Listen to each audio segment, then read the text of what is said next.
Bismillahirrahmanirrahim. Assalamualaikum warahmatullahi wabarakatuh. Apa kabar Bapak Ibu semua? Alhamdulillah. Alhamdulillah, puji syukur kita panjatkan kehadirat Allah Subhanahu wa taala. Hari ini kita bisa berkumpul semua untuk mengadakan acara dalam rangka aksi nyata guru penggerak, yaitu tentang budaya positif di sekolah. Jadi hari ini Ulun ingin memaparkan hasil dari pembelajaran Ulun di modul 1.4 tentang budaya positif. Dan di sini ada susunan acara, yaitu yang pertama pembukaan, yang kedua ice breaking, yang ketiga penyampaian materi dari CGP, yang keempat sesi tanya jawab, yang kelima umpan balik, yang keenam refleksi, yang ketujuh doa, kemudian yang kedelapan penutup. Sebelumnya ulun ucapkan terima kasih kepada bapak-bapak dan ibu guru dan ibu kepala sekolah. Yaitu hari ini acara pertama, marilah kita ucapkan Bismillahirrahmanirrahim. Yang kedua, supaya melatih konsentrasi, kita ice breaking sebentar ya. Bisa? Ya. Mudah kalau ice breakingnya. Ice breakingnya, bila ulun sebut pagi, yang tepuknya 1 kali. Bila ulun bilang siang, yang tepuknya 2 kali. Kalau ulun bilang malam, yang tidak bertepuk. Karena malam hari orang tidur, ribut, tidak boleh tepuk tangan. Ya. Bisa dimulai? Bisa. Pagi, siang, pagi, malam. Kali lagi ya. Malam, pagi, siang, malam. Oke, terima kasih. Berarti tidak konsentrasi kamu. Saya mengikuti pelatihan calon guru penggerak. Nah, di materi ini, penyampaian materi ini, pada penyampaian pertama yaitu modul 1.4, saya ingin berbagi pengalaman dengan Bapak Ibu semua. Saya mempelajari tentang budaya positif yang ada di sekolah, yaitu yang terdiri dari beberapa bagian: perubahan paradigma, belajar, disiplin positif, motivasi, perilaku manusia, kebutuhan dasar manusia, posisi kontrol restitusi, segitiga restitusi, dan keyakinan kelas. Nah, itu di bagian dari modul 1.4 yang sudah ulun pelajari. Nanti ulun jelaskan di bagian selanjutnya. Sebelum menciptakan budaya positif di sekolah, terlebih dahulu ulun mau menjelaskan tentang bagaimana menciptakan suatu lingkungan positif yang terdiri dari warga sekolah yang saling mendukung, saling belajar, saling bekerja sama, sehingga terciptanya kebiasaan-kebiasaan baik. Dan kebiasaan baik itulah yang akan tumbuh menjadi karakter-karakter baik warga sekolah. Dan pada akhirnya, karakter dari kebiasaan-kebiasaan baik akan membentuk sebuah budaya yang dinamakan budaya positif. Jadi budaya positif sekolah itu adalah dapat dilakukan dengan pembiasaan dan dimulai dari hal yang sederhana, seperti menjaga kebersihan, menjaga kerapian, kemudian sopan dan antara semua, seperti adanya perbedaan suku, ras, dan agama, tetapi semua disamakan seperti saudara.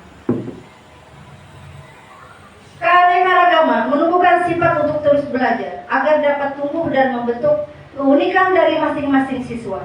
Agar siswa dapat belajar dengan tenang, siswa harus merasa aman, baik serta fisik maupun psikologis siswa sebagai warga sekolah, bebas dari segala bentuk tekanan yang menghalangi kebiasaan, yang menghalangi kebebasannya untuk bersama dalam bersikap dan perilaku serta mengekspresikan diri. Artinya siswa itu tidak tertekan. Jadi di lingkungan sekolah yang baik, lingkungan yang positif, tercipta suasana sekolah yang menyenangkan buat mereka untuk belajar, termasuk juga guru-gurunya. Nah, di sini dengan menciptakan suasana positif, siswa dapat berekspresi, menyalurkan bakat, mengembangkan kreativitas dan berkomunikasi dengan baik.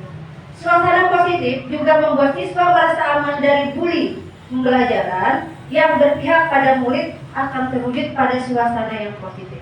Ya, sering anak kita di sekolah kadang dia membuli temannya. Nah, itu yang kita singkirkan nanti. Nah, di sini sipil positif adalah pengertiannya penerapan disiplin tanpa hukuman dan pemberian penghargaan berupa uang atau barang. Siswa diajak berdialog untuk menumbuhkan tanggung jawab atas kesadaran dirinya. Hal yang dibutuhkan pada disiplin positif yaitu tidak baik. Jangan sampai memberikan penghargaan kepada siswa berupa uang atau berupa barang. Jadi mereka dipanggil kita berbicara sama-sama, kita bisa bicara dengan baik atau kita puji. Ya, kalau kita memberikan sesuatu, akhirnya mereka menjadi kebiasaan. Aku besok berbuat seperti ini lagi. Kalau tidak buat, aku nanti dikasih ibu. Kalau tidak berbuat, berarti kalau dia tidak melakukan budaya positif, dia tidak akan melakukan lagi kalau tidak diberi. Akhirnya seperti kata Dina, diri tarik. Sekarang motivasi dari perilaku manusia yaitu ada menurut Diane Gesson dalam bukunya Restructuring School Disiplin menyatakan ada 3 alasan motivasi perilaku manusia. Yang pertama, menghindari ketidaknyamanan atau hukuman. Yang kedua, untuk mendapatkan imbalan atau penghargaan dari orang lain. Untuk menjadi orang yang mereka inginkan dan menghargai diri sendiri dengan nilai-nilai yang mereka percaya. Nah, ini untuk tadi tidak menghindari hukuman. Artinya kita tidak menghukum siswa. Dari ketiga motivasi perilaku manusia tadi, dalam mewujudkan disiplin positif dari diri siswa, kita harus ditanamkan dalam siswa adalah nomor 3. Karena dengan memiliki motivasi tersebut, mereka telah memiliki motivasi intrinsik yang ada di dalam diri mereka, yang berdampak jangka panjang, motivasi yang tidak akan berpengaruh pada adanya hukuman atau hadiah. Mereka akan tetap berperilaku baik dan terlandaskan nilai-nilai kebajikan karena mereka ingin menjadi orang yang menjunjung tinggi nilai-nilai yang mereka hargai. Kebutuhan di sini ada kebutuhan dasar manusia, Bapak Ibu. Kebutuhan dasar manusia itu menurut Abraham Maslow dalam teori hierarki. Kebutuhan manusia menyatakan bahwa setiap manusia memiliki 5 kebutuhan dasar, yaitu pertama psikologis, kedua keamanan, ketiga cinta, yang keempat harga diri, dan kelima aktualitas diri. Jadi manusia ini mempunyai kebutuhan yang 5 dasar itu. Setiap manusia pasti mempunyai kebutuhan. Nah, di sini ada kebutuhan dasar atau fisiologi. Kebutuhan tingkat dasar atau fisiologi menurut teori Maslow adalah kebutuhan biologis dan fisik. Contohnya, kebutuhan mendapatkan oksigen untuk bernafas, air untuk minum, makan, hingga kebutuhan seksual. Nah, itu yang kita perlukan sehari-hari, kebutuhan kita itu pasti ya Bapak Ibu. Nah, kemudian kebutuhan terhadap rasa aman. Jika kebutuhan dasar sudah terpenuhi, secara naluriah seseorang individu akan melangkah ke kebutuhan selanjutnya. Teori Maslow memasukkan rasa aman secara fisik dan emosional dalam kebutuhan tingkat kedua ini. Artinya kita merasa aman di sekolah, tidak terganggu baik dalam segi apapun. Kemudian kadar kebutuhan pada tingkat ini menurut teori Maslow lebih banyak ditujukan bagi anak-anak.